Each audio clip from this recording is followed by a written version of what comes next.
नमः।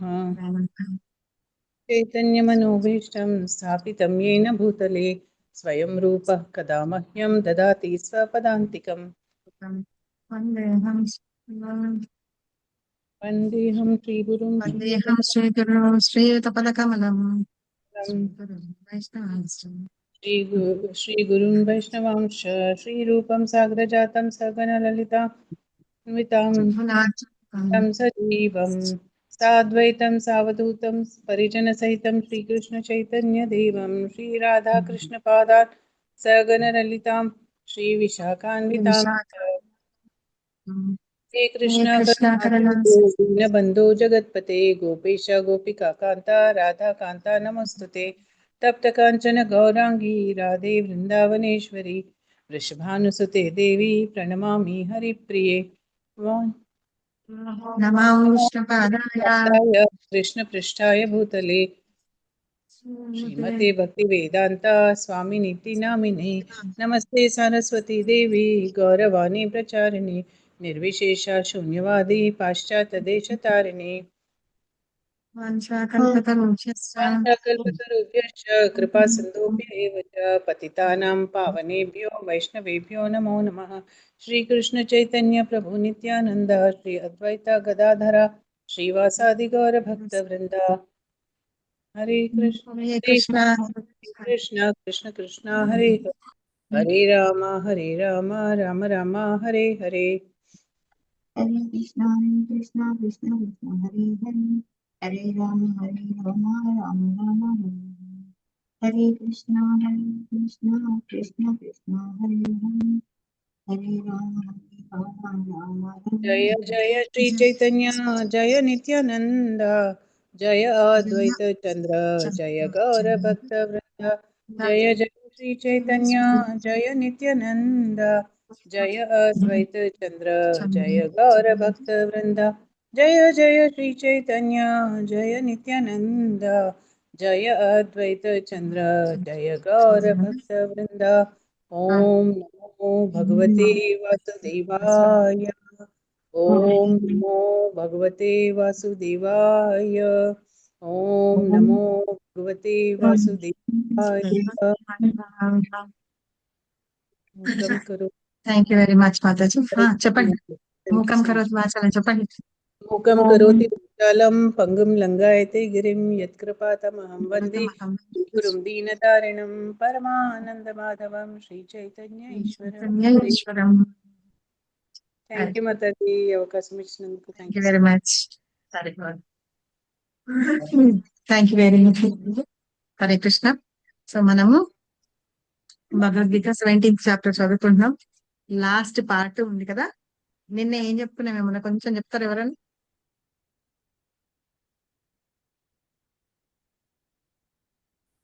నిన్న ఏం చెప్తున్నాం మనము?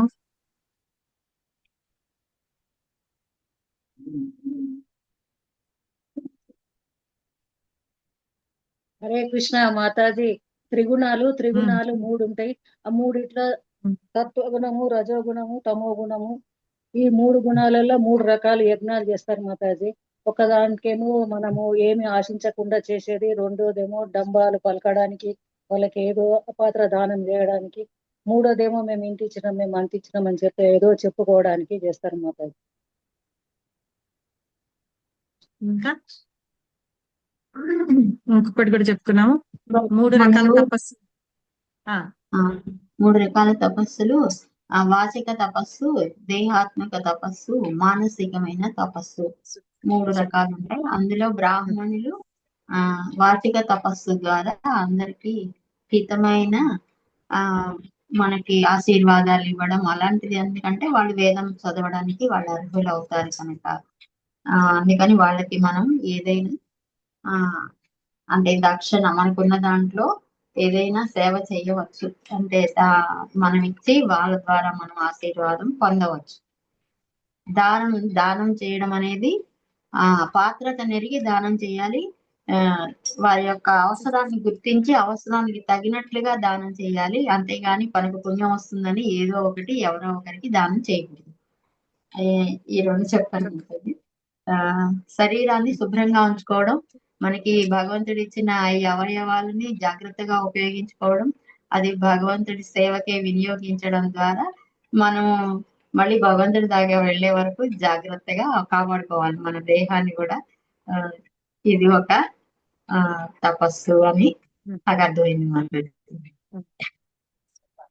మనము ఈ త్రిగుణాల్లో ఏంటంటే ఈ గుణాలు ఉన్నాయి కదా, ఆ 3 గుణాల్లో ఫస్ట్ ఆహారం గురించి తెలుసుకున్నాం, తర్వాత తపస్సు గురించి తెలుసుకున్నాం, తర్వాత దానాలు ఏమేం చేస్తాము అనే దానాల గురించి. అలాగే మళ్ళీ తపస్సులో 3 రకాల తపస్సు ఉంటాయని, శారీరక తపస్సు, మానసిక తపస్సు, వాచిక తపస్సు. వీటిల్లో కూడా 3 గుణాలతోటి ఎవరెవరు ఎట్లా మాట్లాడతారు, ఎలా చేస్తారు, వాళ్ళ బిహేవియర్ ఎలా ఉంటాయి అనేది మనం తెలుసుకున్నాం. సో ఇదంతా అయిన తర్వాత ఇది శ్రద్ధాత్రయ విభాగం అన్నమాట. ఎవరి శ్రద్ధ ఎలా ఉంటుందో వాళ్ళ గుణాన్ని అనుసరించి వాళ్ళు బిహేవ్ చేస్తూ ఉంటారని అవన్నీ చదువుకున్నాం మనం. ఇప్పుడు లాస్ట్ అన్నమాట 23rd నుంచి 28th శ్లోకం వరకు. ఇందులో ఏం చెప్తారంటే ఓం తత్ సత్. ఇంకెవరైనా షేర్ చేస్తారా నిన్న చెప్పిన వాటిల్లో? ఇంతేనా చెప్తున్నాం మనం? ఎవరైనా షేర్ చేస్తానంటే చేయండి, లేకపోతే ఫుడ్ గురించి చెప్పారు మాతాజీ. అవును, ఫుడ్ గురించి చెప్పారు. ఏ ఏ రకాల ఫుడ్ తింటే ఎట్లా ఉంటది, ఏ గుణాలు ఉంటాయి అని చెప్పి దాంట్ల గురించి కూడా చెప్పారు. ఆహారం 3 గుణాల్లోనూ ఎలా ఎవరెవరు ఏం తీసుకుంటారు అని చెప్తున్నాం. తర్వాత మనం ఏంటి దానం చేసేటప్పుడు దేశ కాల పాత్ర. దేశం, ప్రదేశం, మనం ఎలాంటి ప్రదేశంలో మనం దానం చేస్తున్నామో చూడాలి. పాత్ర అంటే ఎవరికి దానం, ఎలాంటి వాళ్ళకి దానం చేస్తున్నామని చూసుకోవాలి. అలాగే కాలం, ఏ టైంలో దానం చేస్తున్నాము అనేది కూడా చూసుకోవాలన్నమాట. సో ఈ రకంగా మనం దేశ కాల పాత్రల్ని బట్టి మనం దానాలు చేయాలి.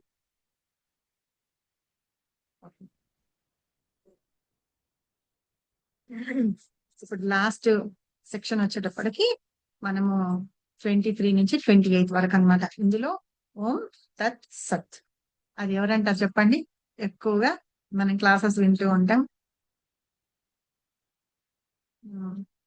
గురు మహారాజ్ అంటారు. గురు మహారాజ్ అంటారు లాస్ట్ లో ఓం తత్ సత్ అని అంటారు అనమాట. సో అసలు అంటే ఏంటి, దాని అర్థం ఏంటి అనేది మనం తెలుసుకుందాం.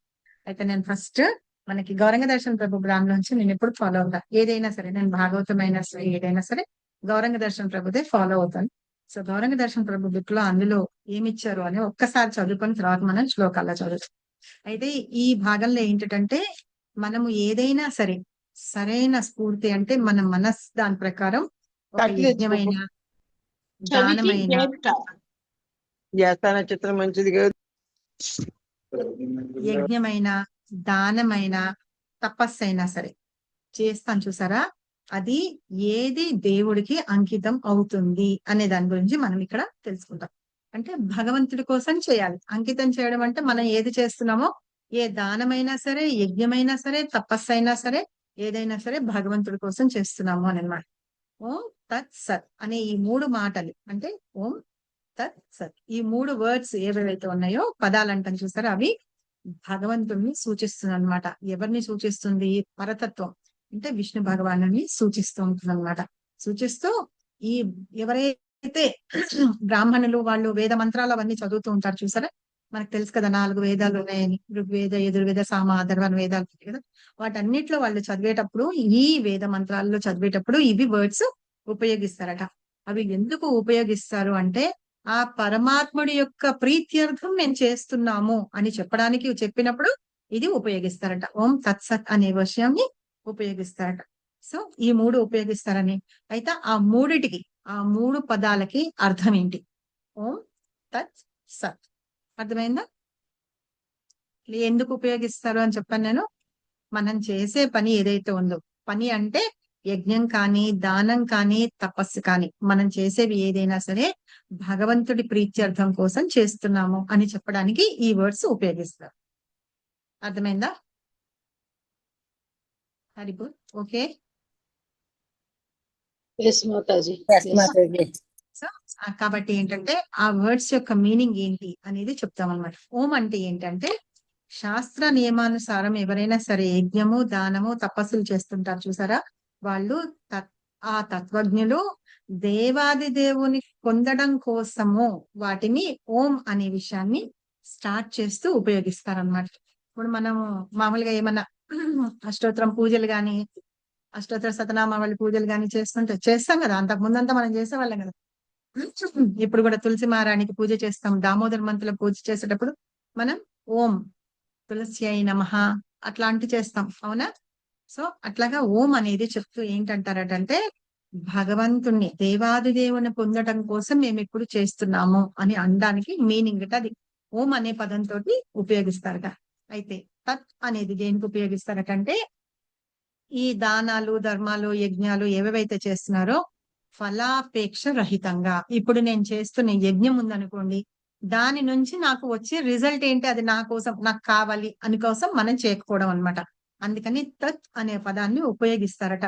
అయితే ఏంటంటే మనం చేస్తున్న ఆధ్యాత్మిక కర్మలు ఏవైనా సరే ఏంటంటే ఈ భౌతిక బంధనాల నుండి మనల్ని ఆధ్యాత్మికమైన ప్రయోజనం కోసం తీసుకెళ్తూ ఉంటాయి అన్నమాట. అందుకని తత్ అనేది ఉపయోగిస్తారట. సత్ అనేది ఎందుకు ఉపయోగిస్తారటంటే మనం భక్తియుత సేవ చేస్తూ ఉంటాం కదా, అదే మన పరమ లక్ష్యం. ఆ ఎవరి కోసం చేస్తున్నాం అంటే ఆ పరతత్వం అంటే భగవానుడు అన్నమాట. ఆయన కోసం చేస్తూ ఉన్నాము అనే పదానికి చెప్పడానికి సత్ అని ఉపయోగిస్తారట. కాబట్టి ఏంటంటే ఈ దివ్యమైన ఓం తత్ సత్ అనేవి ఏంటంటే మనం చేసే యజ్ఞ దాన తపో కర్మలన్నిటి భగవంతుడి కోసమే మనం చేస్తున్నాము అని చెప్పడానికి అన్నమాట. ఏ కారణమైనా సరే అది శాశ్వతమైనది. సత్ అంటే భగవంతుడు, సచ్చితానంద స్వరూపం అంటాం కదా భగవంతుడిని మనం. సో అది శాశ్వతమైనది సత్ అంటే. కాబట్టి ఆ భగవంతుడి ప్రీత్యర్థం కోసమే మనం చేస్తున్నాము అని చెప్తాం అన్నమాట. సో ఇంకా ఏంటంటే ఇక్కడ అసత్ అని కూడా ఒక ఇది చెప్పారు 28th శ్లోకంలో. అంటే ఆ పరమ పురుషుడి మీద అంటే భగవంతుడి మీద ఎలాంటి శ్రద్ధ ఏమీ లేకుండా యజ్ఞాలు దానాలు తపస్సు ఎలాంటివన్నీ చెయ్యకూడదట. అలా చేస్తే కనుక అవి అశాశ్వతంగా ఉంటాయి అని చెప్పి అందుకనే అసత్ అనే పదం అక్కడ వచ్చింది అని. కాబట్టి మనం ఈ జన్మలో అయినా సరే మళ్ళీ మనకి రాబోయే జన్మలు ఏవైనా ఉన్నాయనుకోండి అవన్నీ నిరుపయోగం అయిపోతాయట. ఎప్పుడైతే మనం భగవంతుడి మీద శ్రద్ధ లేకుండా మనం చేసే యజ్ఞ దాన కర్మలు అవన్నీ చేస్తూ ఉంటే కనుక దాన్ని అసత్ అని అంటారు అని చెప్తున్నారు. ఓకేనా, అర్థమైందా? హరిబోల్. ఓం తత్ సత్ అంటే ఏంటి అర్థమైందా? బుక్ లో చదువుతున్నాము ఒకసారి. మళ్ళీ ఒకసారి చెప్పండి మరి. ఓం అంటే అయితే బుక్ లో చదువుతున్నాము 23 నుంచి 28 వరకు శ్లోకాల్లో ఉన్నాయి. అయితే ఇప్పుడు 23వ శ్లోకంలో ఎవరన్నా ట్రాన్స్లేషన్ చదవండి. చదవనా మాతాజీ? హరే చదవండి. కృష్ణ. సృష్టి ఆరంభం నుండి ఓం తత్ సత్ అను 3 పదములు పరతత్వమును సూచించుటకు ఉపయోగించబడినవి. పరబ్రహ్మ ప్రీత్యర్థమై వేద మంత్రములను ఉచ్చరించినప్పుడు యజ్ఞాచరణము కావించినప్పుడు బ్రాహ్మణులచే ఈ 3 సంజ్ఞాపదములు ఉపయోగించబడేవి. హరే కృష్ణ. సో భాష్యం చదవనా? అర్థమైంది. ఉండండి, ఏమంటున్నారు? ఓం తత్ సత్ అనే 3 పదాలు ఉన్నాయి. ఈ 3 పదాలు ఏంటి సూచిస్తాయట? పరతత్వం అంటే, పరతత్వం అంటే ఎవరో కాదు, దేవాది దేవుడే అన్నమాట. ఆ భగవంతుణ్ణి సూచించడానికి మనం ఏంటంటే ఏంటి చేసినా సరే, ఏ యజ్ఞం చేసినా, ఏ దానం చేసినా, ఏ కర్మ చేసినా, ఏం చేసినా ఓం తత్ సత్ అంటే గనక అది భగవంతుడి కోసం, ఆయన ప్రీతి కోసం మనం చేస్తున్నాము అని అర్థం. అర్థమైంది? ఇప్పుడు విజయమాతాజీ రిపీట్ చేయండి ఒకసారి. ఆయన ప్రీతి కొరకు మనం చేస్తున్నామని అర్థమైంది. త్రిగుణములతో మలినమైనటువంటి ఏదైనా కర్మలు మనం ఏ కర్మ చేసినా ఇక్కడ మనము త్రిగుణాలతో కొంచెం సంయోగం ఉంటుంది కాబట్టి ఆ మలినాలని పోగొడుతుంది. ఈ ఓం తత్ సత్ అనే 3 పదములు ఉపయోగించడం ద్వారా ఆ మలినాల నుంచి శుభ్రపడి మనము భగవంతుడి సేవకి మనం ఉపయోగించే కర్మలు శుద్ధమై భగవంతుడికి సమర్పించినట్లు అవుతుంది అని నాకు కరెక్టేనా? అంటే ఏంటంటే ఈ 3 పదాలు ఎవరిని ఉద్దేశించి చెప్పినవి అంటేనో భగవంతుడి గురించి ఉద్దేశించబడింది. అంటే భగవంతుడు అంటాము, దేవుడు అంటాము అంటే మనం మిగతా దేవి దేవతల్ని కూడా అంటూ ఉంటాం. కాబట్టి ఇక్కడ ఏం చెప్పారంటే సృష్టి ఆరంభంలోనే ఉందిట. ఈ ఆరంభంలోనే ఆ భగవంతుడి గురించి మనము ఆయన గురించి చెప్పడానికి ఆ పరతత్వాన్ని ఈ వర్డ్స్ తోటి చెప్తూ ఉంటంట. ఆయన కోసమే ఉపయోగించబడినవి ఈ 3 పదాలు. కాబట్టి ఏంటంటే మనం ఏది చేస్తున్నా సరే ఆయన కోసమే చేస్తాం. అది చెప్పడానికి అర్థం. చేస్తున్నాము అని ఆయన ప్రీత్యర్థం చేస్తున్నాము అని చెప్పడం అర్థం అన్నమాట. ఓం తత్సత్ అంటే. ఓకే, గుర్తుపెట్టుకోండి. మనము కూర్చున్నప్పుడు, లేచినప్పుడు ఒక్కొక్కప్పుడు మీకు గుర్తుంటే కనుక మీ బామ్మలు గాని, అమ్మమ్మలు కానీ వాళ్ళు వాళ్ళు అంత ముందు కిందే కూర్చునేవాళ్ళు. చైర్లు అవన్నీ ఉపయోగించేవాళ్ళు కాదు. భోజనం చేసేసినా సరే కృష్ణార్పణమస్తు గుర్తుందా? లేస్తూ ఉంటే రామ అనుకుంటూ లేస్తారు. కృష్ణ ఆ మనం తిన్నప్పుడు కృష్ణార్పణమస్తు అంటారు. ముందు కూడా తినేటప్పుడు కూడా వాళ్ళు భగవంతుని తలుచుకొని తింటూ ఉంటారు. సో అట్లాగా ఏదైనా సరే భగవంతుడి కోసమే చేయడం అన్నమాట. మనం లేచేటప్పుడు కూడా రామ అనుకుంటూ ఉంటారు, కూర్చునేటప్పుడు కూడా కృష్ణ అనుకుంటూ ఉంటారు. మనమైతే ఇప్పుడు ఆ పదాలే పలకడం మానేసాం అన్నమాట. సో అట్లాగా ఏది అయినా సరే, ఏ కార్యమైనా సరే అంటున్నారు. మనం యజ్ఞాలు చేయనివ్వండి, దానాలు చేయనివ్వండి, తపస్సు చేయనివ్వండి. ఇప్పుడు మనం గురు మహారాజ్ గురించి అన్నాం కదా. అయితే ఆ రోజు క్లాస్ చెప్పిన తర్వాత అంతా అయిపోయాక ఓం తత్సత్ అంటారు. అంటే ఏంటంటే నేను భగవంతుడి యొక్క ప్రీత్యర్థం కోసం నేను ఇవాళ ఈ ప్రచారం అనే కార్యక్రమాన్ని తీసుకున్నాను అని చెప్పడం అర్థం అన్నమాట.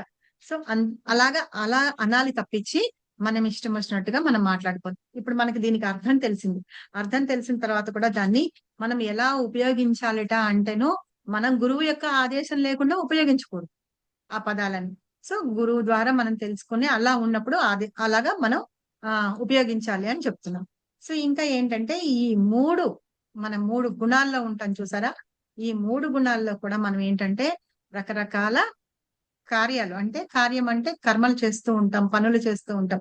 అయితే అవన్నీ కూడా ఏంటంటే రజోగుణంలోనూ తమో గుణంలో ఉన్నవి అయితే అవి కలుషితమైనవే ఉంటాయి. ఒక్కొక్కప్పుడు సత్వగుణంలో చేసేవి కూడా మనం చేసేవి కలుషితమై ఉంటాయి. అప్పుడు ఏంటంటే మనము చేసే వాటిని ఆ కర్మలు భగవంతునికి ఓం తత్సత్ అని అంటే గనక అవి అది ఆధ్యాత్మికత వైపుకి తీసుకుని వెళ్ళినట్టు అర్థం వస్తుంది. కాబట్టి ఈ 3 పదాలు భగవంతుడిని సూచిస్తాయి. కాబట్టి వేద మంత్రాల్లో ఓం అనే పదం ఉంటుంది చూసారా, అందుకనే అది ఆ మాట వస్తుందన్నమాట. ఇప్పుడు మనం ఓం నమో భగవతే వాసుదేవాయ అని చదివాం చూసారా, 3 సార్లు చదువుతున్నాం మనం. ఓం అంటున్నాం అనమాట. వేదాల్లో ఆ భగవంతుడికి ఆ నామం అని. ఇప్పుడు పేర్లు చాలా మంది వచ్చారు. మనకి కృష్ణకుమారి మాతాజీనే ఉన్నారు. సో ఫస్ట్ కృష్ణ తీసుకుంటే కృష్ణ అంటే కృష్ణని పిలుస్తున్నట్ట, మాతాజీని పిలుస్తున్నట్ట. అర్థమైందా? సో అట్లా అన్నమాట. ఓం అనే పదం ఏదైతే ఉందో అది భగవంతుడికి ఉద్దేశించి పలికిందట. అది వేద మంత్రాల్లో ఉంది. అందుకని ఓం అనేది ఎల్లప్పుడూ మనం పలుకుతూ ఉంటాము అని చెప్తున్నారు. ఓం నమో భగవతే వాసుదేవాయ అంటాము, ఓం నారసింహాయ నమః అంటాము. అలాగే మనం భగవంతుడికి అష్టోత్తరం పూజలు, శతనామావళి పూజలు చేసేటప్పుడు లక్ష్మీ అష్టోత్తరం అవన్నీ చేస్తుంటాం. చేసేవాళ్ళు కదా మీరందరూ? ఇప్పుడు కూడా చేస్తుంటారు కదా. ఓం నమ శివాయ అని అంటాం కదా మాతాజీ. లింగమూర్తికి అభిషేకం చేసేటప్పుడు ఫస్ట్ ఓం నమ శివాయ అది భగవంతుడిని గురించి అన్నట్టు అన్నమాట. ఓం ప్రకృతి అయిన మహా, వికృతి అయిన మహా ఓం అని అంటూ ఉంటాం. అలా భగవంతుడి గురించి ఆయనని చెప్తున్నట్టుగా వేదాల్లో చెప్పారు అని. అయితే ఈ కర్మలు అనేవి ఏంటంటే మనం చాలా వరకు శాస్త్ర నియమాలతోటి మనం కొంతమంది చేయకపోవచ్చు. కానీ ఆ ఫలితాలు పొందాలి అని అంటే కనుక ఏం చేయాలంటే మనం ఆధ్యాత్మికత వైపుకి వెళ్ళాలి. వాటికి మనం చేసే వాటికి ఫలితం పొందాలి అంటే మనం ఏది ఫలితం కోసం కాకుండా మనం చేసే కర్మలు ఉంటాయి అన్నమాట. ఇక్కడ అదే చెప్తున్నారు ఏంటంటే దానం కానీ, యజ్ఞం కానీ, తపస్సు కానీ వాటన్నిటినీ కూడా సత్వగుణంలో చెయ్యాలి అని చెప్పేసి. రజోగుణంలో చేశారనుకోండి అది సెకండ్ కేటగిరీకి వస్తుంది. అప్పుడు ఏంటంటే వీళ్ళు ఓం తత్సత్ అనే 3 వర్డ్స్ ఏవైతే ఉన్నాయో భగవంతుడి నామాన్ని ఉచ్చరిస్తూ అంటే అప్పుడు చెప్తూ ఉంటారని. ఇలాగే ఇక్కడ ఇంకొకటి చెప్తున్నారు. ఓం తద్విష్ణు అనేది ఒక ఉదాహరణగా చెప్తున్నారు అనమాట. వేద మంత్రాల్లో కూడా ప్రతిసారి ఓం అనే పదం ఉపయోగిస్తూ ఉంటారు అని చెప్పేసి చెప్తున్నారు. ఋగ్వేదంలో ఒక మంత్రం ఉందిట, ఓం ఇత్యేతద్ బ్రాహ్మణో నిర్దిష్టం నామ అని. అంటే మంత్రంలో ఓంకారం ఏదైతే ఉందో అది ప్రథమ నామాన్ని సూచిస్తుంది, అంటే భగవంతుడిని సూచిస్తుంది. మనం భగవద్గీతలో చదువుకున్నాము, వేద మంత్రాల్లో ఉన్న ఓంకారాన్ని కూడా నేనే అని అన్నారు కదా, విభూతుల్లో చదువుకున్నాం. గుర్తుందా మీకు? గుర్తుందా? సో అట్లాగా ఆ ఆ ఓం అనేది కూడా ఆయనే అన్నమాట. అది ఆ ప్రథమ నామం భగవంతుడిని ఓం అన్న తర్వాతనే ఆయన నామాన్ని ఏదన్నా పలుకుతూ ఉంటామని. తర్వాత తత్వమసి అంటారట. ఈ తత్వమసి అనేది ఎక్కడన్నా చూసారా మీరు? ఎవరికన్నా గుర్తుందా?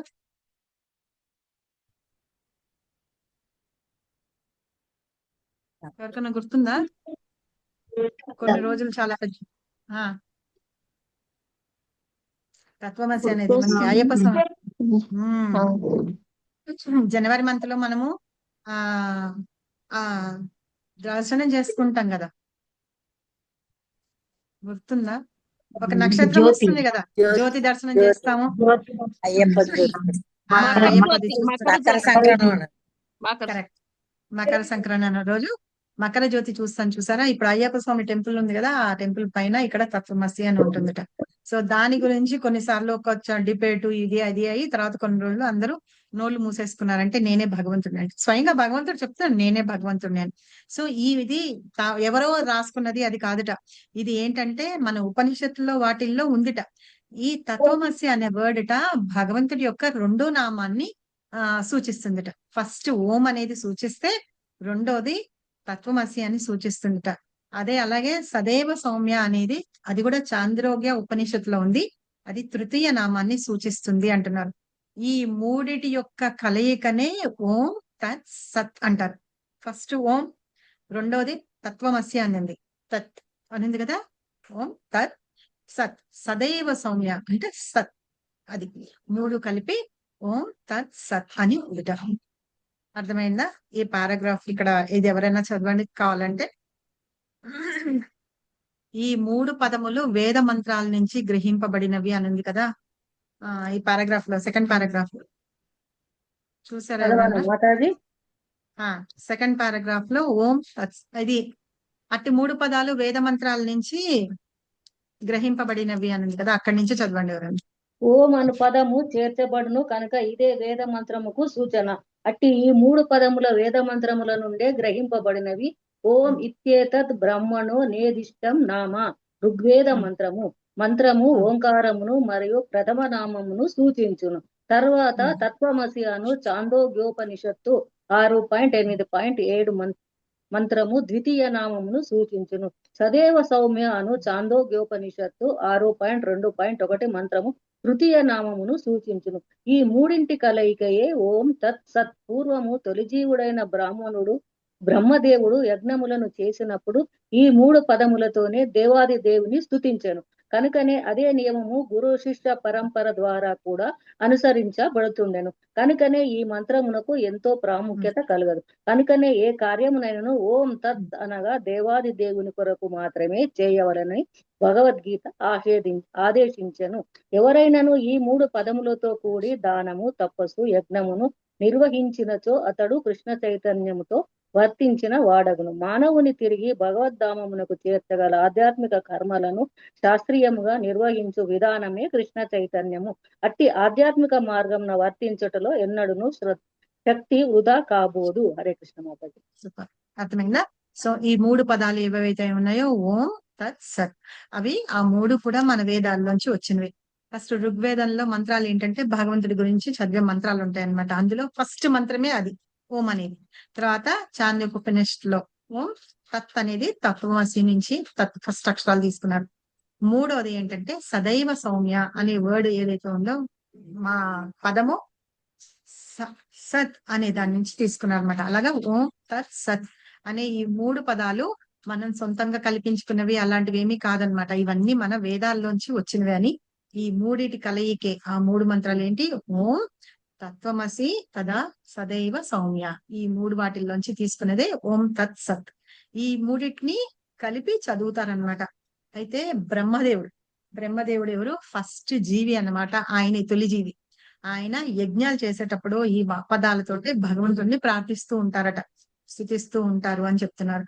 సో అలాగే ఏంటంటే మనం కూడా ఏంటంటే అది ఈ మంత్రం యొక్క ప్రాధాన్యత. మనం ఏ ధర్మం కానీ యజ్ఞం కానీ దానం కానీ ఏమైనా చేస్తూ ఉంటాం చూసారా, అది ఏంటంటే మనము భగవంతుడికే అర్పిస్తున్నాము అని చెప్పేటప్పుడు ఏమో తత్ సత్ అని అంటూ ఉంటారట. సో కాబట్టి ఏంటంటే మనం చేసేది అది ఈ భగవద్గీతలో ఇప్పుడు మనకి చెప్తున్నారు. సో మనం కృష్ణ చైతన్యంలో ఉంటూ మనం ఏది చేసినా భగవంతుడి కోసమే చేస్తూ ఉంటాం కదా, దాని గురించే ఇక్కడ చెప్తున్నారు. అర్థమైందా మాతాజీ? ఓం తత్సత్ అంటే ఏంటి అని అర్థమైంది మాతాజీ. అర్థమైందా? దాని సింపుల్ మీనింగ్ చెప్పాలంటే భగవంతుని కొరకు మనం చేసే కర్మ ఏదైనా సరే భగవంతుని కొరకు చేస్తున్నాము అని అర్థం అన్నమాట. ఆ 3 వర్డ్స్ ఎక్కడి నుంచి వచ్చినాయి అని చెప్పారు. ఓకేనా? సో తర్వాత 24వ శ్లోకంలో ట్రాన్స్లేషన్ చదవండి ఇంకెవరన్నా. నేను చదువుతున్నాను మాతాజీ. చదవండి. కనుకనే శాస్త్ర నియమానుసారము యజ్ఞము దానము తపములను చేపట్టు తత్వజ్ఞులు పరమ పురుషుని పొందటికే వానిని ఓంకారంతో ప్రారంభించరు.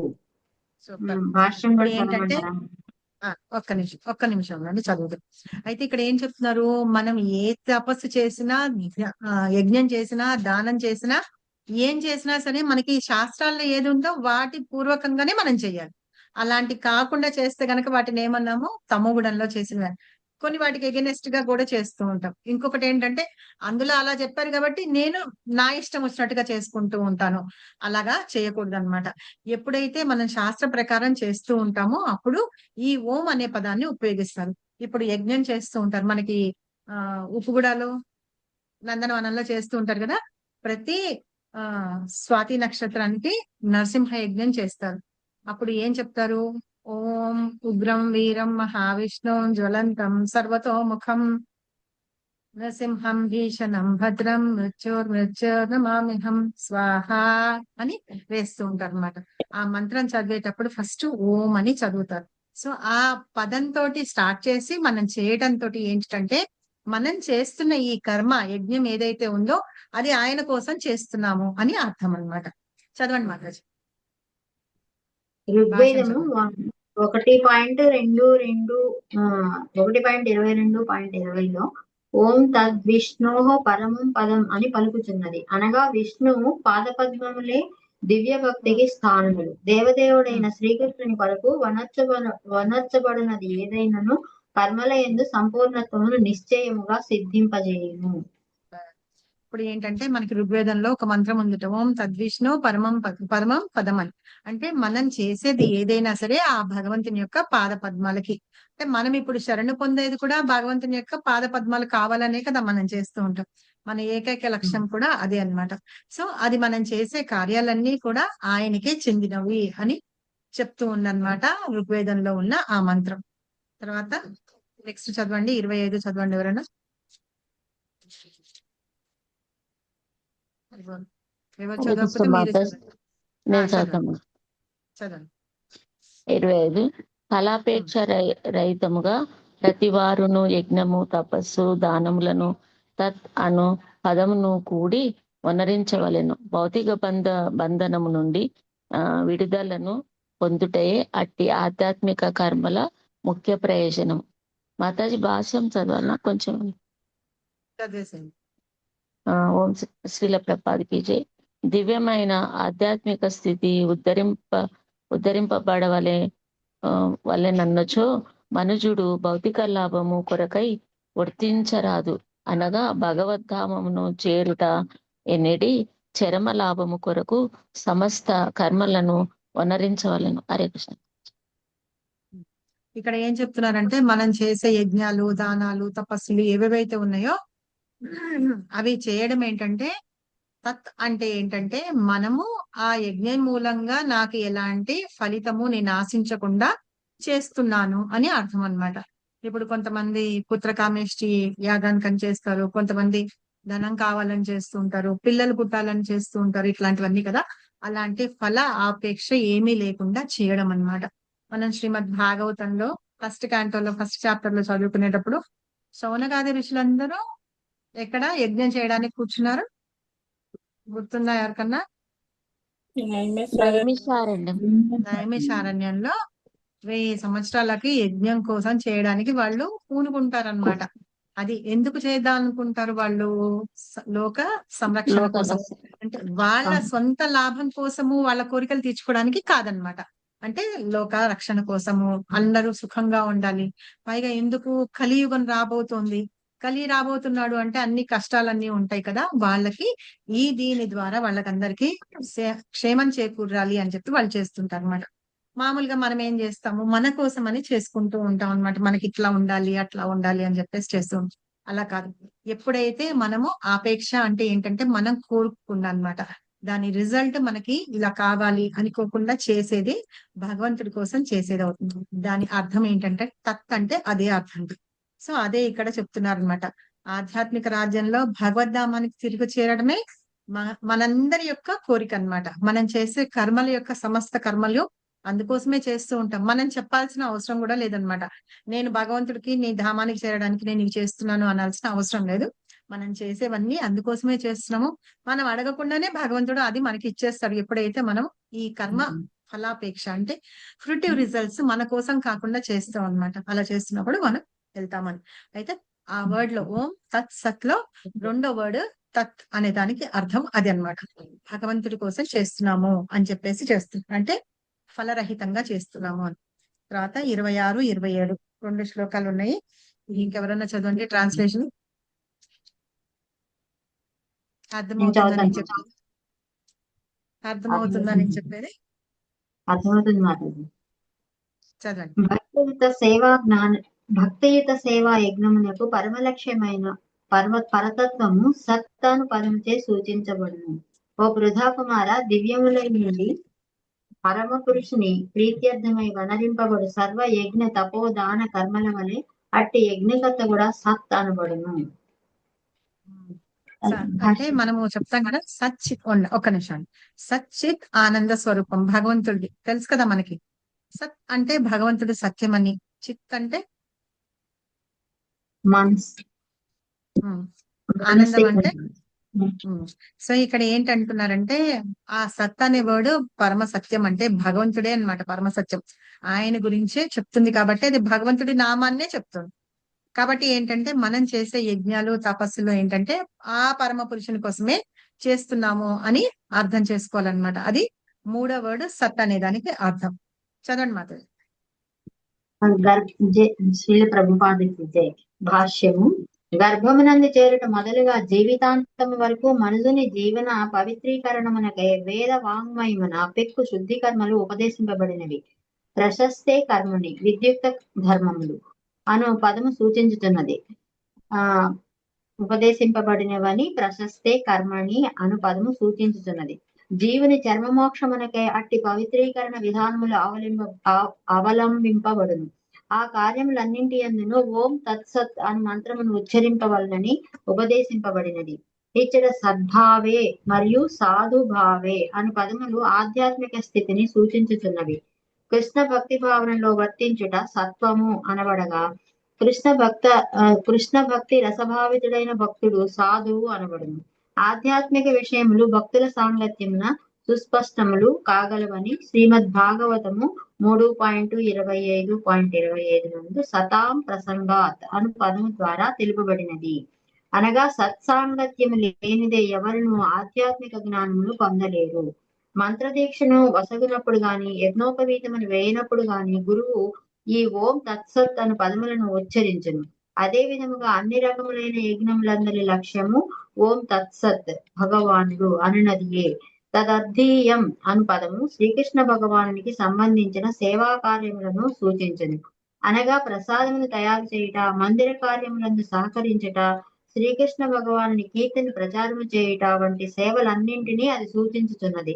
కనుకనే కర్మలను పూర్ణమనర్చి సర్వమును సమగ్రమనర్చు నిమిత్తమై ఈ దివ్యములైన ఓం తత్సత్ అను పదములు పలు రీతిలుగా ఉపయోగింపబడుచుండును. హరే కృష్ణ. ఇక్కడ ఏం చెప్తున్నారు ఏంటండి, సత్వం అంటున్నారు. సత్వం అంటే ఏంటి? కృష్ణ చైతన్యంలో మనం పని చేయడం అన్నమాట. అలాగే కృష్ణ చైతన్య కార్యాలు ఎవరైతే చేస్తూ ఉంటారో, ఎవరైతే తెలుసుకొని ఉంటారో వాళ్ళని సాధువు అని అంటారట. అయితే జీవి ఎప్పుడైతే తల్లి గర్భంలో ఉండి గర్భాధారం నుంచి మన జీవితం అంతమయ్యే వరకు, అంటే మనం చనిపోయే వరకు అన్నమాట, ఏవైతే ఉంటాయో మన జీవితాన్ని అంతా పవిత్రీకరణ చేస్తాయట. ఆ శుద్ధి కర్మలు ఉంటాయి చూసారా, అవన్నీ కూడా మనకి వైదిక గ్రంథాల్లో వాటిల్లో రాసి ఉన్నాయి అని చెప్తున్నారు అన్నమాట.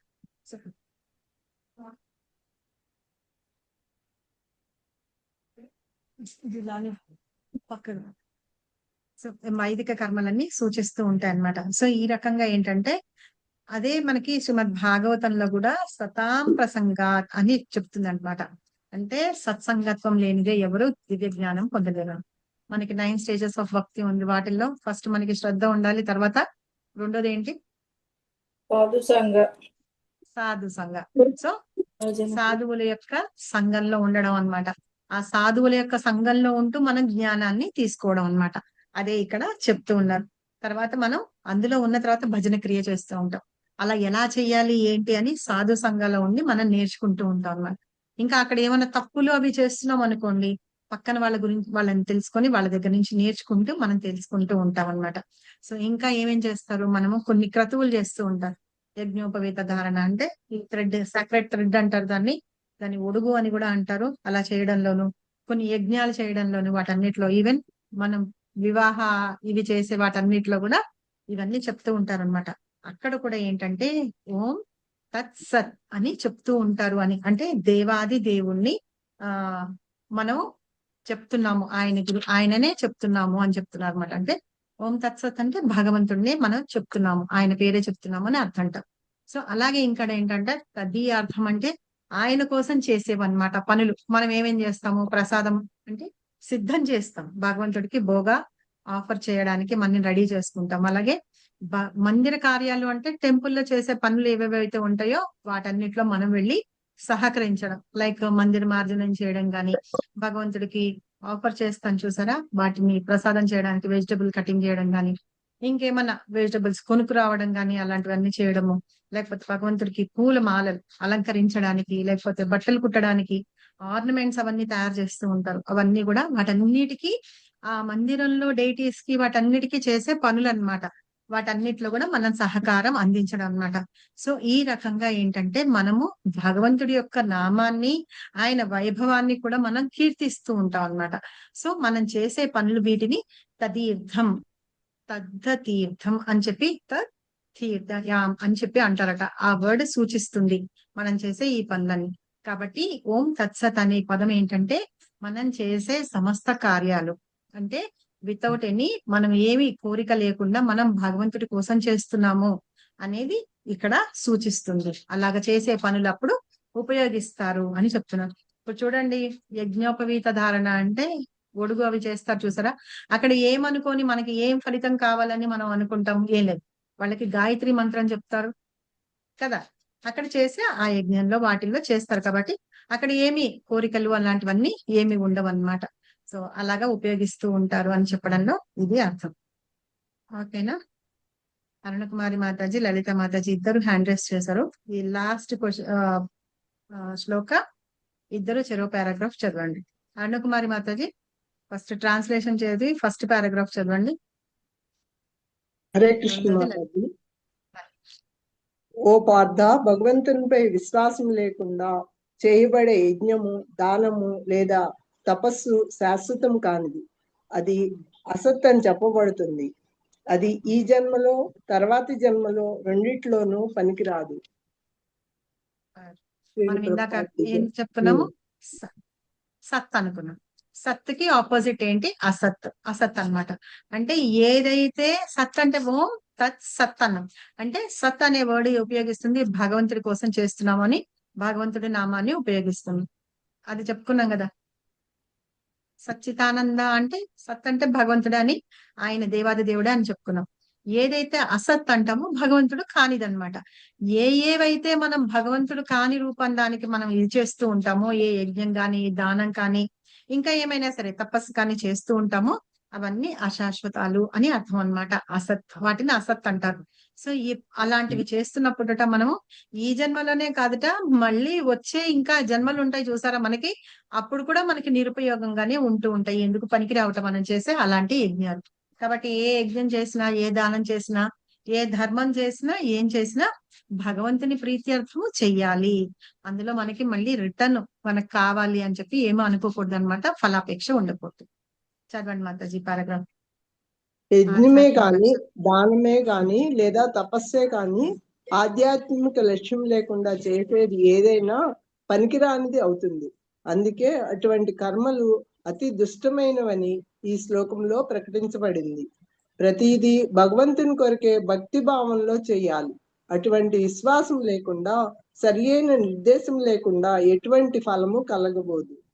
అన్ని వైదిక శాస్త్రాలలో భగవంతునిపై శ్రద్ధ ఉపదేశింపబడింది. శ్రీకృష్ణుని అర్థం చేసుకోవడమే వేద దేశాలలో ఆచరణలో చర్మ లక్ష్యం. ఈ సిద్ధాంతాన్ని పాటించకుండా ఎవడూ విజయం సాధించలేడు. అందుకే ప్రామాణిక గురుదేవుని నిర్దేశంలో ఆరంభం నుండే కృష్ణ భక్తి భావంలో పనిచేయడమే ఉత్తమమైన పద్ధతి. ప్రతి దానిని విజయవంతం చేయడానికి ఇదే మార్గం. హరే కృష్ణ. హరే కృష్ణ మాతాజీ. సో మనం కాబట్టి ఏంటంటే మనం కృష్ణ చైతన్యంలో ఉంటూ మనం చేసే ప్రతిదీ కూడా భగవంతుడి ప్రీత్యర్థం చెయ్యాలి అని. ఏదైతే మనం భగవంతుడి ప్రీత్యర్థం చేస్తూ ఉంటామో అప్పుడు మనకి ఏంటంటే ఫలాపేక్ష ఉండదు, అవన్నీ ఆయనకే చెందుతూ ఉంటాయి. అదే మన లక్ష్యంగా పెట్టుకొని మనం చెయ్యాలన్నమాట. అలా చెయ్యని వాళ్ళు ఎప్పుడు అయినా సరే వాళ్ళు విజయం సాధించలేరు. అంటే ఏంటంటే మన చరమ లక్ష్యం ఏంటి? భగవంతుని ధామం చేరడం. సో అలాంటివి ఏమీ ఉండవు అనమాట. కాబట్టి ఏం చేయాలట, స్టార్టింగ్ నుంచి మన ఆచార్యులు ఎవరైతే ఉన్నారో, ప్రామాణిక ఆచార్యులు, ఆధ్యాత్మిక ఆచార్యులు, వాళ్ళ ద్వారా మనము ఈ కృష్ణ చైతన్యంలో మనం ఏమేం కర్మలు చేయాలి, ఎలా చేయాలి అనేది మనం నేర్చుకోవాలన్నమాట. అలా నేర్చుకొని మనం ఫాలో అవుతూ వెళ్ళడమే కరెక్ట్ మార్గం అని చెప్తున్నారు. చదవండి మాతాజీ. లలిత మాతాజీ, నెక్స్ట్ పారాగ్రాఫ్. హరే కృష్ణ మాత. బద్ధ జీవనం నందు జనులు దేవతలను, భూత ప్రేతములను లేదా కుబేరుడు వంటి యక్షలను పూజించుటకు ఆకర్షితులవురు. సత్వగుణము రజస్తమో గుణముల కన్నను మెరుగైనదైనను కృష్ణ భక్తి యందు ప్రత్యక్షంగా నిలిచిన వాడు త్రిగుణములకు అతీతుడు కాగలడు. గుణములందు క్రమంగా ఉన్నతిని పొందు మార్గం ఒకటున్నను భక్తుల సాంగత్యంన ప్రత్యక్షంగా కృష్ణ భక్తిలో మనుజుడు నిలవగలిగినచో అతి ఉత్తమ మార్గం కాగలదు. అదియే ఈ అధ్యాయంన ఉపదేశింపబడినది. ఈ విధానంన జయమును సాధింపగోరినచో మనుజుడు తొలుత సరియైన గురువును పొంది ఆయన నిర్దేశం నందు శిక్షలను బడయవలసి ఉండును. పిదప అతడు భగవానుని యందు శ్రద్ధను పొందవలెను. అట్టి శ్రద్ధ పరిపక్వమైనప్పుడు కృష్ణ ప్రేమగా పిలువబడును. ఆ ప్రేమయే సర్వజీవుల అంతిమ లక్ష్యం కనుక ప్రతి ఒక్కరు కృష్ణ భక్తి రసభావనను ప్రత్యక్షంగా స్వీకరింపవలెననుట ఈ సప్తమ అధ్యాయము సందేశమయ్యున్నది. శ్రీమద్ భగవద్గీత ఎందలి శ్రద్ధాత్రయ విభాగంలో అను సప్తాదశ అధ్యాయమునకు భక్తి వేదాంత భాష్యం సమాప్తము. హరే కృష్ణ మాతాజీ. మ్యూట్ లో ఉన్నారు మాతాజీ. ఈ 17th చాప్టర్ లో మనకి సందేశం ఏం చెప్తున్నారంటే, మనము ఎలా ఆధ్యాత్మిక ఆచార్యుల దగ్గర పోయి మనము మన జీవితంలో విజయం సాధించడం అంటే ఏంటంటే మన చరమ లక్ష్యాన్ని పొందామడం. అప్పుడు మనం ఏం చేయాలి? దేవాది దేవుణ్ణి ఎలా శ్రద్ధతోటి మనం ఆయన్ని పూజించాలి, చెయ్యాలి అనేది మనం శ్రద్ధగా నేర్చుకుంటాము అనేదే ఇక్కడ చెప్తున్నారు అనమాట. అలా ఉంటూ ఉంటేప్పుడు ఏంటంటే కృష్ణ చైతన్యంలో ఉన్నప్పుడు ఈ గుణాలకి అతీతంగా ఉంటాం అనమాట. అంటే ఈ సత్వ రజో తమో గుణాలకి అతీతంగా ఉంటూ మనము ఒక క్రమబద్ధంగా ఒక డిసిప్లిన్ మేనర్ లో మనం కృష్ణ కాన్షియస్నెస్ ఎట్లా చేయాలి అనేది మనం నేర్చుకుంటా ఉంటాం. గురువు ద్వారా నేర్చుకొని మనం వెళ్తాము అని చెప్పడానికి ఈ 17th చాప్టర్ లో మనకి ఇవన్నీ విషయాలు చెప్తున్నారు. ఓకేనా? ఎవరికైనా డౌట్స్ ఉన్నాయా ఇక్కడ?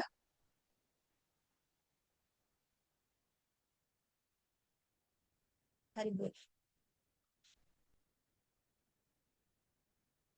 వినిపిస్తున్నా కదా నేను?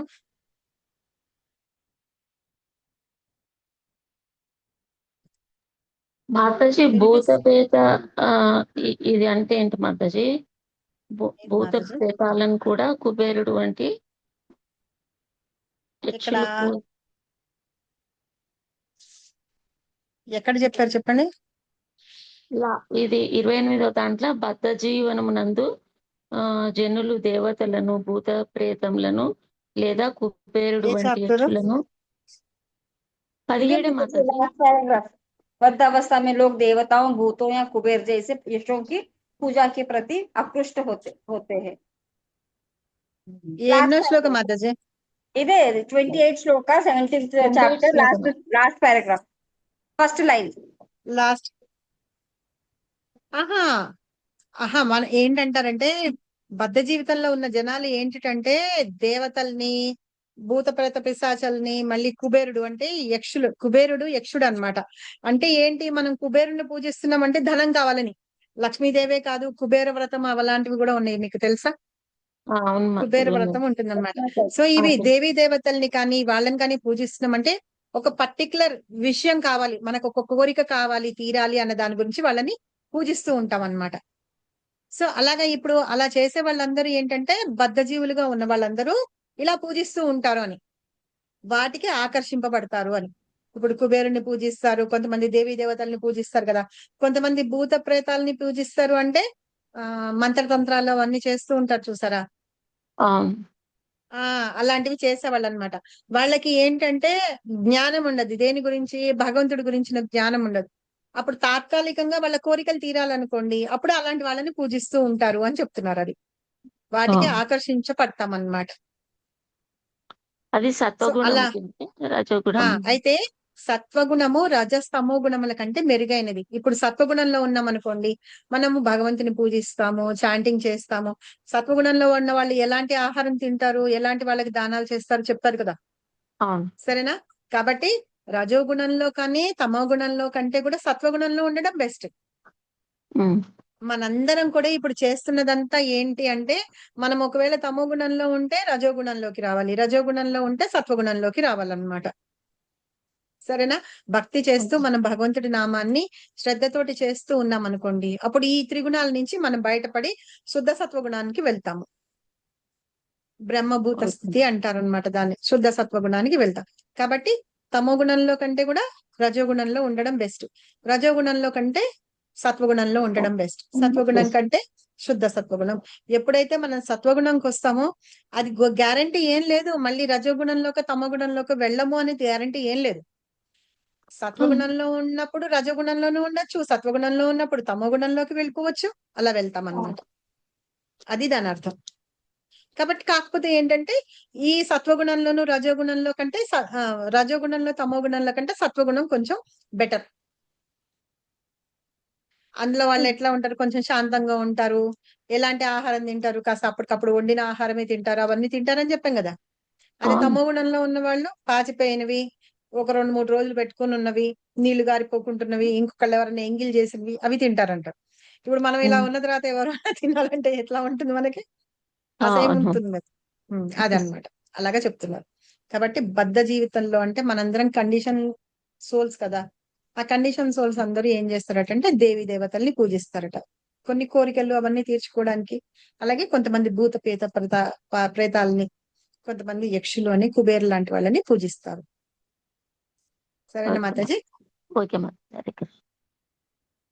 ఇంకా ఇక్కడ పని చేస్తున్నారు, బయట సౌండ్ వస్తుందని లోపలికి వచ్చాను. ఎవరికైనా డౌట్స్ ఉన్నాయా ఇంకా? మాతాజీ, కొంతమంది జీవితం అంతా వాళ్ళు పూజలు చేస్తూనే ఉంటారు కదా మాతాజీ, రజోగుణంలో ఉంటారు, పూజలు చేస్తారు. ఏంటి మాతాజీ? హరే కృష్ణ మాతాజీ, కొంతమంది హోల్ లైఫ్ పూజలు చేస్తూనే ఉంటారు కదా మాతాజీ, రజోగుణంలోనే ఉంటారు వాళ్ళు. వాళ్ళు అలా ఎక్స్పెక్ట్ చేస్తూ చేస్తూ పూజలు వేరే దేవి దేవతలకు చేస్తూనే ఉంటారు మాతాజీ. అయితే నేను చాలా మందిని చూసాను అలా చేస్తూ ఉంటారని.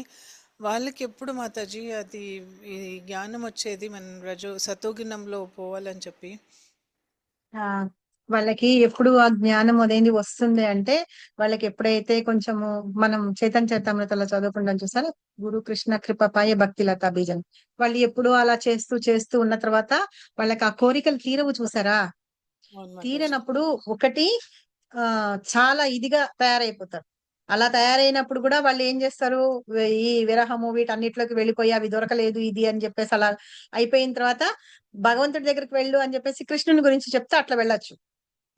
లేదు ఇట్లా వచ్చిన తర్వాత అయ్యో నాకు ఇది రావట్లేదు కాబట్టి నేను ఇంకొకటి ఏదన్నా చెయ్యొచ్చా అని కూడా వెళ్ళొచ్చు. అప్పుడు వదిలిపెట్టేస్తారు అవి. ఒకవేళ వెళ్తే మళ్ళీ జన్మలు తీసుకుండొచ్చు.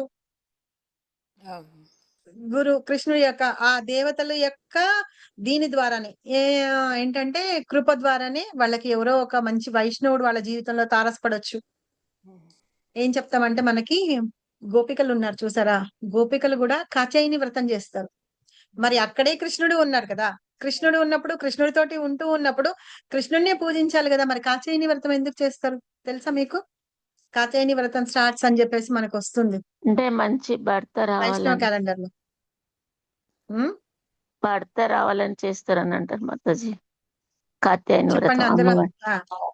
చెప్పండి అందరూ ఆలోచించండి కొంచెం. కృష్ణుడు భగవానుడు ప్రేమ ఎప్పటికీ మనల్ని విడిచిపోకుండా ఉండడానికి మాతాజీ అలాంటి ఉండడానికి కృష్ణ భగవాను లాంటి కృష్ణుడే భర్త నాకు రావాలని కోరుకుంటారు. కావాలని చేస్తారు మాతాజీ. హరే కృష్ణ మాతాజీ. Katyayani no one but Mayadevi కదా, దుర్గాదేవియే కదా, తనని పూజిస్తారు అందరూ. ఎందుకంటే షీ విల్ హెల్ప్, కృష్ణుడి దగ్గరికి వెళ్ళాలని హెల్ప్ చేస్తారు.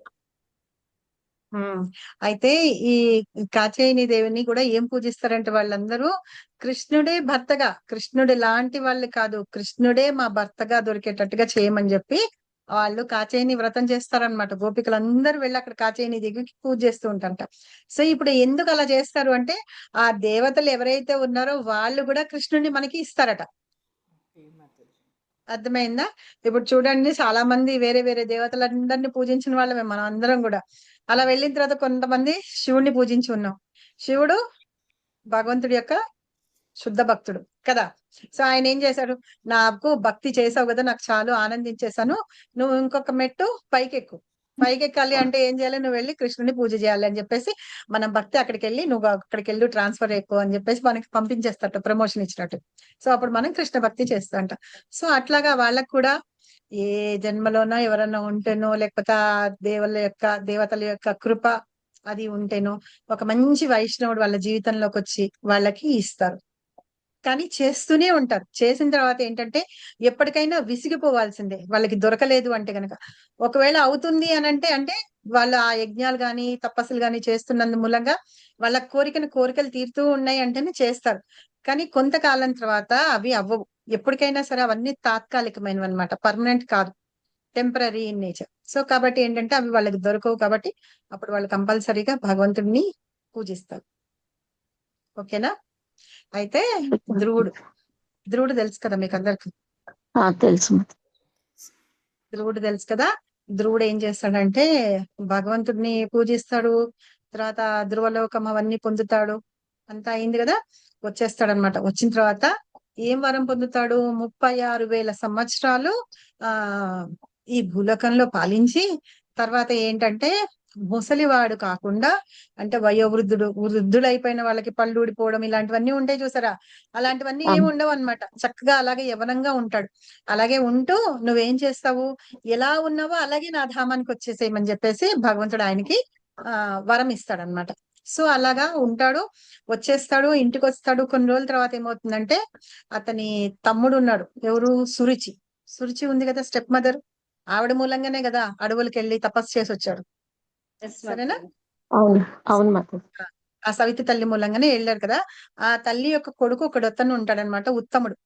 అతన్నే కదా ఉత్తనపాదుడు ఒళ్ళో కూర్చోపెట్టుకున్నాడు. ధ్రువుడు కూడా నేను కూడా వెళ్ళి కూర్చుంటానంటే ఆవిడ లాగి పడేసింది కదా. సో అతని పేరు ఉత్తముడు అనమాట. ఆ ఉత్తముడు ఏం చేస్తాడంటే ఒకసారి అడవికి వెళ్తే అక్కడ ఏదో ఒక విధంగా ఈ యక్షులు ఎవరైతే ఉంటారో వాళ్ళు ఏం చేస్తారంటే వాళ్ళు చంపేస్తారు. ఈ యక్షులు అనే వాళ్ళు ఇప్పుడు మనం చెప్పాం కుబేరుడు అన్నాం కదా, కుబేరుడు లాంటి యక్షుల్ని పూజిస్తారు అని. సో ఆ కుబేరుడి దగ్గర ఉండే వాళ్ళు, ఆయన అనుచరులు ఎవరైతే ఉంటారో వాళ్ళు ఉత్తముడిని చంపేస్తారనమాట. చంపేసిన తర్వాత అతన్ని వెతుక్కుంటూ ఈవిడ సురుచి వెళ్తుంది. ఓకే, సురుచి వెళ్ళినప్పుడు ఆ అడవిలో దావాగ్ని అంటాం కదా, అడవుల్లో ఎండాకాలము అప్పుడప్పుడు అగ్ని అంతా వస్తుంది కదా, ఆ అగ్నిలో ఆవిడ కూడా కాలిపోయి చనిపోతుంది.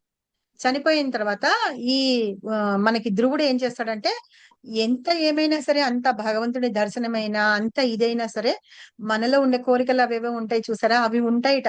సో అలాగా ఏం చేస్తాడట, వెళ్ళి నా తమ్ముడిని చంపేస్తారా, నా సోదరుణ్ణి అని చెప్పేసి ఆ యక్షుల మీద యుద్ధానికి వెళ్తాడనమాట. యుద్ధానికి వెళ్తారు, అక్కడ ఫైటింగ్ అవుతుంది. అంతా అయిన తర్వాత చివరికి బ్రహ్మదేవుడు వచ్చి ఆపేస్తారు, మొత్తం ఆగిపోతుంది. వాళ్ళ తాతగారు వస్తారు. తాతగారు ఎవరు, స్వయంభుమను అంటే ఉత్తానపాదుడి యొక్క తండ్రి అనమాట. సో స్వయంభుమను వచ్చేసి తాతగారు వచ్చి నువ్వు ఇలా చెయ్యొద్దు, వదిలిపెట్టేసే అని చెప్పి ఆయన నచ్చజెప్పి ఆపిచ్చేస్తాడు. యుద్ధం ఆపించేసిన తర్వాత కుబేరుడు వస్తాడు. కుబేరుడు వచ్చి నీకు అంతా అయింది కదా, నీకు ఏం వరం కావాలో కోరుకో అని అడుగుతాడు అనమాట. అసలు నిజంగానే ఎంత గొప్ప వరం పొంది ఉన్నాడో ధ్రువుడు. సో అతన్ని వచ్చి నీకు ఏం వరం కావాలో కోరుకో అని అడుగుతాడు అనమాట. ఎవరు, కుబేరుడు అడుగుతాడు. కుబేరుడు అప్పుడు ధ్రువుడు ఏమని చెప్తాడు? ఆల్రెడీ ఆయన ఆ కృష్ణునితోటి మంచి గాజు ముక్కలు ధ్రువలోకం అదే అంటారు కదా మాతాజీ. ఏంటి మాతాజీ? Instead of asking lord's mercy నేను గాజు ముక్కలు అడిగాను అని బాధపడతారు కదా అక్కడ. కాదు, కుబేరుణ్ణి ఏమడుగుతాడంటే, నాకు ఎల్లప్పుడూ భగవంతుడి మీద ఉన్న ఆ భక్తి అనేది తగ్గకుండా ఉండేటట్టుగా వరం ఇమ్మని అడుగుతాడు. నేను ఎప్పుడు ఆ కృష్ణ భగవాను, ఆ దేవాది దేవుడైన ఆయననే పద్మాలు పట్టుకొని ఉండాలి. ఆయన పాదాల దగ్గర నా భక్తి చెలించకుండా ఉండేటట్టు వరం ఇమ్మని అడుగుతాడు. కుబేరుడు అంటే ఎంతన్నా ఇస్తాడు, అవునా? అలాంటిది ఆయన్ని అలా అడుగుతాడు అనమాట. అంటే భక్తులు అనే వాళ్ళు ఏంటంటే, వేరే ఏ దేవీ దేవతలు కానీ ఎవరొచ్చినా ఏమొచ్చినా సరే వాళ్ళని ఏమడుగుతారట, వాళ్ళకి కావాల్సిన భౌతికమైన విషయాల గురించి అడగరట.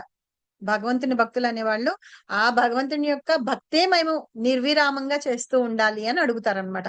కాబట్టి ఇక్కడ ఈ గోపికలైనా సరే ఆ కృష్ణుడే తమ భర్తగా రావాలని, ప్రతి వాళ్ళకి ఆయనే రావాలి అని చెప్పేసి కోరుకుంటారు అనమాట. ఈ డెమిగాడ్స్ ని వాళ్ళని పూజించినా సరే, వాళ్ళు వచ్చి అడిగినా సరే కోరికలు అలాంటివే కోరుకుంటారట వాళ్ళు కూడా. ఇట్లాగా గోపికలు కూడా అడుగుతారనమాట, కాచేయని దేవిని అడుగుతారు.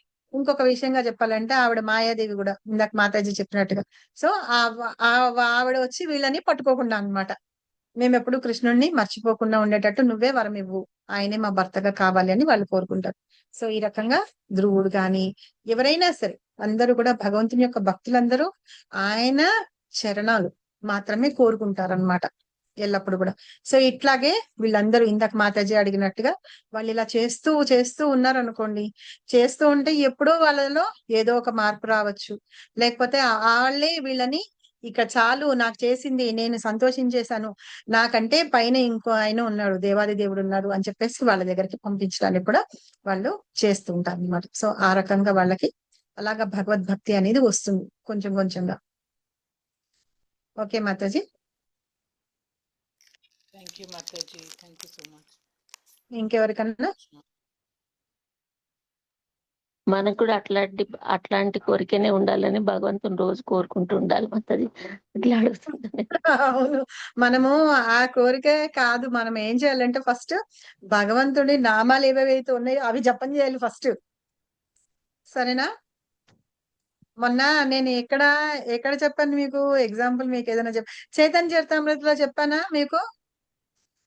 చైతన్య మహాప్రభు కూడా వెళ్ళి నరసింహస్వామికి దండం పెట్టుకుని ఓం నమో నరసింహ, అవునా? స్వయంగా చైతన్య మహాప్రభునే భక్తుడిగా వచ్చి భగవంతుణ్ణి ఆయన పేరుతోటి ఆయన్ని స్తుతిస్తున్నారు, నరసింహస్వామిని స్తుతిస్తున్నారు. అలాగే మనం ఏం చేయాలంటే భక్తులు అనే వాళ్ళు మనం ఫస్ట్ కోరుకోవడం కాదనమాట, మనం ఏం చేయాలంటే ఆయన్ని స్తుతించడం నేర్చుకోవాలి. స్తుతించడం అంటే ఆయన యొక్క రూపాన్ని వర్ణించడము, ఆయన యొక్క లీలల్ని వర్ణించడము, ఆయన యొక్క ఐశ్వర్యాన్ని కీర్తించడం అన్నమాట. అలా చెప్పుతూ ఉంటే గనక మనకి ఏంటంటే ఆ భగవంతుని మీద భక్తి ఆటోమేటిక్ గా వస్తుంది. తర్వాత మనం ఇప్పుడు ఆల్రెడీ భగవంతుడినే పూజిస్తూ ఉన్నాం కాబట్టి వేరే దేవి దేవతల దగ్గరికి వెళ్ళినా కూడా ఏంటంటే మమ్మల్ని కృష్ణుడినే చేర్పించు అని చెప్పడం అన్నమాట. అలాగా చెప్పినట్టే అయిపోతుంది. ఫస్ట్ మనం భగవంతుని ఎట్లాగా పూజించాలి అనేది నేర్చుకోవాలి, ఫస్ట్ నామము జపించాలి, కీర్తించాలి అనేది తెలుసుకోవాలి. అందుకని మనకి భాగవతంలో ఇంతమంది భక్తులు ఉన్నారు కదా. ఫస్ట్ క్యాంటర్లో ఎంతెంత మంది ఉన్నారు? ఫస్ట్ ఎవరు భగవంతుని ప్రార్థిస్తారు చెప్పండి? ఫస్ట్ క్యాంటర్లో ఫస్ట్ భీష్ముడు కదా, నెక్స్ట్ భీష్మ, అర్జునుడు. ఫస్ట్ అర్జునుడు పాశుపతాస్త్రం వేస్తాడు కదా, పాశుపతాస్త్రం వేస్తాడు ఎవరు? అశ్వత్థామ. ఉప పాండవుల్ని చంపేసినప్పుడు వెళ్ళడానికని చెప్పి చూస్తే పాశుపతాస్త్రం వేసేస్తాడు కదా. అది వేసేటప్పటికి మొత్తం అంతా చీకట్లు కమ్ముకుపోయి భయంకరంగా తయారైపోతుంది అనమాట. అప్పుడు అర్జునుడు కృష్ణుడిని ప్రార్థిస్తాడు, ఏంటి నువ్వు ఉన్నావు, ఇదంతా ఏంటి జరుగుతుంది, అసలు ఏమీ అర్థం కావట్లేదు కృష్ణ అని చెప్పేసి చెప్తాడనమాట. అందులో కూడా పాహి పాహి అని ఏదో వస్తుంది. తర్వాత ఉత్తర ప్రార్థన చేస్తుంది, తర్వాత కుంతి మహారాణి ప్రార్థన చేస్తుంది, తర్వాత భీష్మ పితామహుడు అన్నమాట. ఇలా ఫస్ట్ నుంచి అలా అందరు ప్రార్థనలే ఉంటాయి మనకి.